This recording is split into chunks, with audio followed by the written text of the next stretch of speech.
What's up, you guys? It's Moon Goddess from Queens of Spirit and Light, and I am bringing you a video on moon magic. So before we get started, make sure you subscribe, turn on those bell notifications, and make sure you like and share. Let's get started.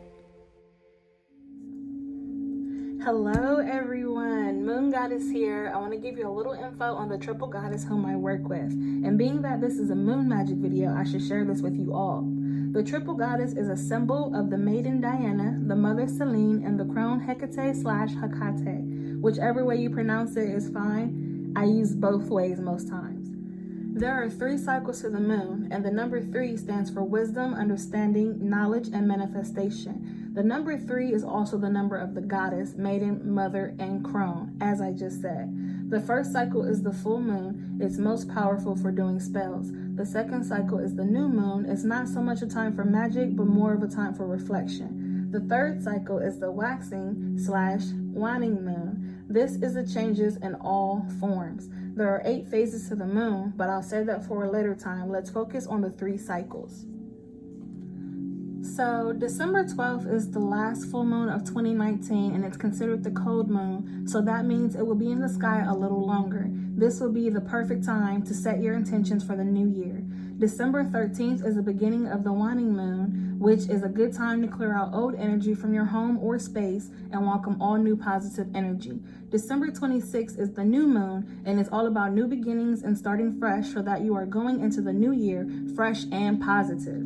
December 27th is the beginning of the waxing moon, and if you have already filled yourself with all the changes you want to make or things that you want to accomplish, then you will start seeing it come into fruition and you will start to see that growth. So with the full moon approaching, every intention and goal you set has already achieved its full potential. The full moon is a time to be thankful for all that you have. You can start recharging to prepare for what is next. As you go into the waning moon, remember to cleanse and make room for new energy. The new moon will support all new beginnings, and the waxing moon will allow you to prepare your future goals for 2020 and see them come into fruition by the next full moon. Now let's get to the moon magic. I will be sharing a few routines and rituals you can practice under the full moon that is coming. Now get ready to soak up all that lovely moon magic and energy. Number 1, as I said before, cleansing your space is vital under the full moon. All you have to do is just go around your house and get rid of all the negative energy. So you can use whatever you like to usually cleanse with. I use sage, and then I like to use my Palo Santos, and then also I have moon water that I had made from the last full moon, and I have some of this somewhere around here in a small spray bottle, and I usually just like spray some of that around while I'm cleansing, and I'll also use my Palo Santos with that as well. Number 2 is charging your crystals.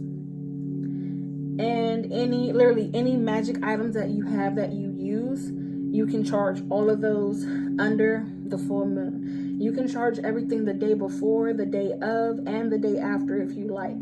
But you don't have to charge them all 3 days. You can literally just do it the day of the full moon.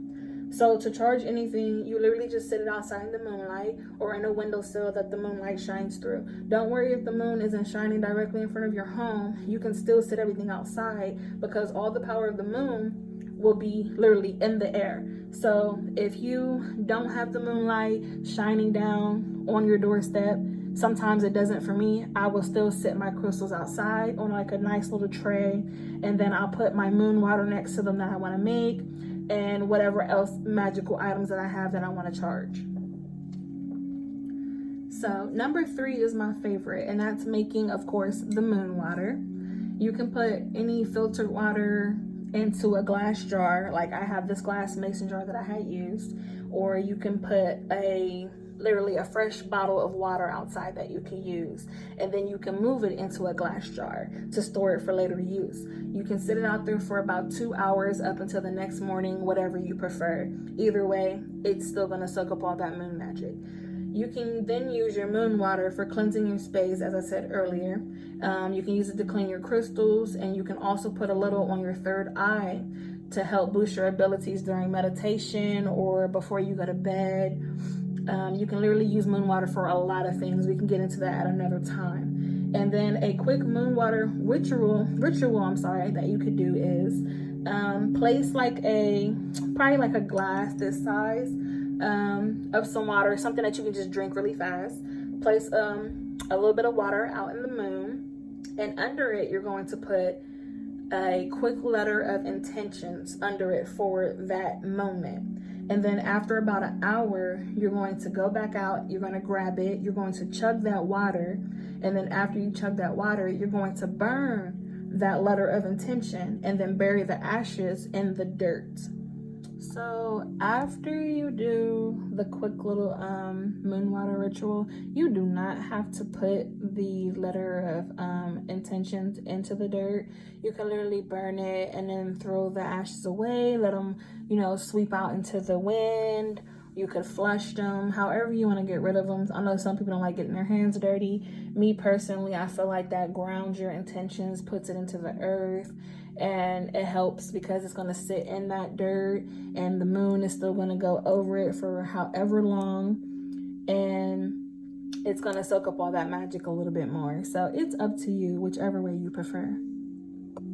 Number 4 is spiritual baths. If you're into spiritual baths, this is perfect under the full moon. It will boost anything you put in the bath. You can also add moon water to your bath. So as you're just running your regular bath, after you put all your ingredients in that you like, you can literally put about probably like a half cup, maybe to a cup of moon water to boost everything in your bath. Number 5 is release. And to me, I feel like this is the best one because everybody has some type of release. They like to relieve their anxiety, stress, all of that. Everything you've been holding on to, you need to release it. You can do this in many ways. For example, you could scream, cry, dance, sing, literally anything just to release what you're holding on to. Me personally, I blast my music and I sing and dance until I feel like I have released everything. Sometimes I'll even do it until I start crying tears of joy because that makes me feel like I'm just whole again, like everything negative is just gone, like it's out the door. Number 6,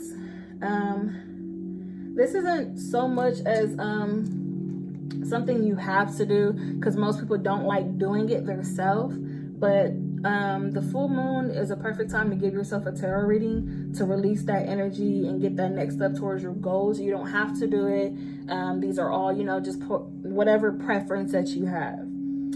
So there's so much more you could do, but we'd be here forever. So that's just a few things you can do under the full moon.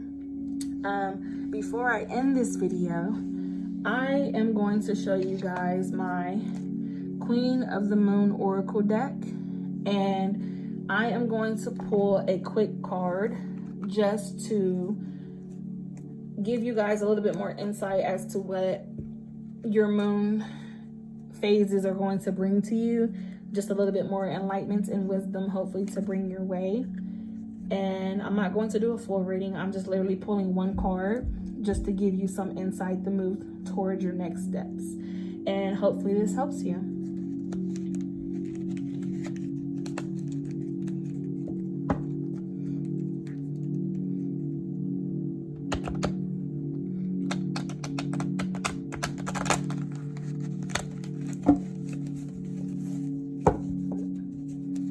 Messing up my little setup.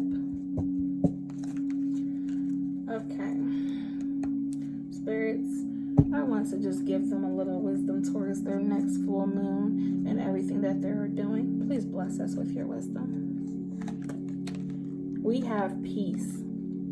I feel like that is a really good card for this reading. And honestly, I feel like after you do your moon magic rituals or whatever it is that you want to do, I feel that you're going to gain so much peace from this. You're going to gain so much knowledge, and it's just going to bring you like a sense of relief. Like honestly, I gain relief from doing all of this.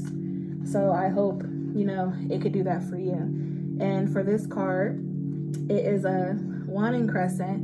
And like I said, that is a time to release, get that inner peace, start putting stuff in to fruition so that you can bring it into the new year, everything that you want to do.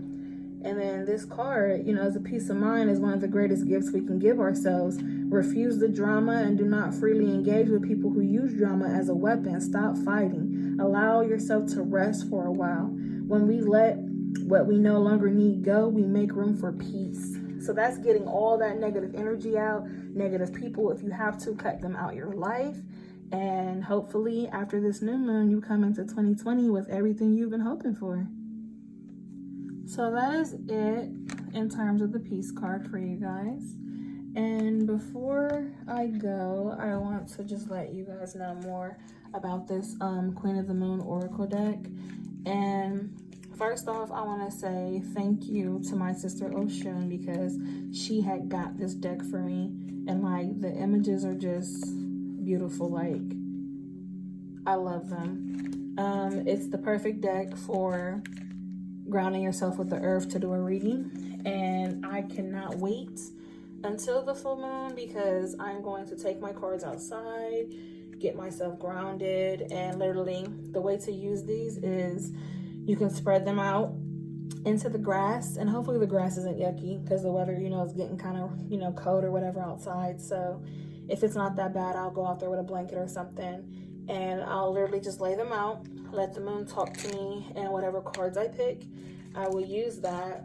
And everything that I've done, all my rituals that I'm going to do for the moon, and I'm just going to put all of that into my intentions that I want to use for the upcoming year, for 2020. And I hope you guys could do the same. So once again, if you want this deck of cards, it is the Queen of the Moon Oracle, and you can get it off Amazon. So that's that, and thank you. So I hope you guys enjoyed this video. If you have any questions about how to, you know, do the cleansing, anything, literally anything, if you have any questions, do not hesitate to post in the comments. You can write us on our Facebook page, Queens of Spirit and Light. Literally every social platform, that is how you contact us. Even if you want to send us an email, queensofspiritandlight@gmail.com. And also, if you would like my next video to be more about the moon phases and moon magic spell work, drop a bunch of moon emojis in the comments. And if you want my next video to be about candle magic, drop a bunch of candle emojis in the comments. Until next time, you guys, love and light to all. Thank you.